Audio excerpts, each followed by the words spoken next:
উৎসব আনন্দ ও ধর্মীয় ভাবগাম্ভীর্যের মধ্য দিয়ে সৌদি আরব সহ বিশ্বের বিভিন্ন দেশে উদযাপিত হচ্ছে পবিত্র ঈদ উল ফিতর।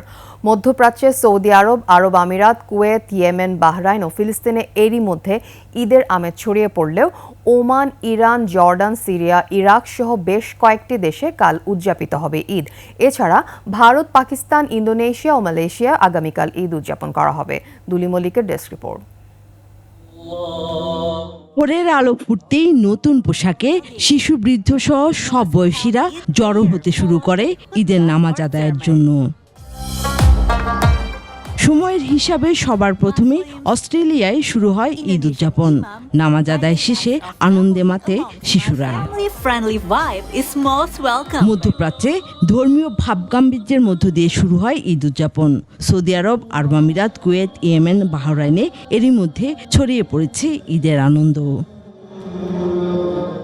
তবে যুদ্ধবিধ্বস্ত ফিলিস্তিনের গাজায় এবারও নেই উৎসবের ছোঁয়া। পুরো রমজান জুড়েই গাজায় ইসরায়েলি হামলা অব্যাহত ছিল, তাই শোককে সঙ্গী করে এবারও ঈদের দিন পার করছে গাজাবাসী।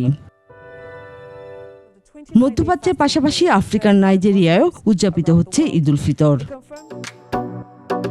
তবে অনেক দেশেই দেখা যায়নি শাওয়াল মাসের চাঁদ। বিশ্বের সবচেয়ে বড় মুসলিম অধ্যুষিত দেশ ইন্দোনেশিয়া সহ ভারত, পাকিস্তান ও মালয়েশিয়ায় আনুষ্ঠানিকভাবে সোমবার ঈদ উল ফিতর উদযাপনের ঘোষণা দিয়েছে।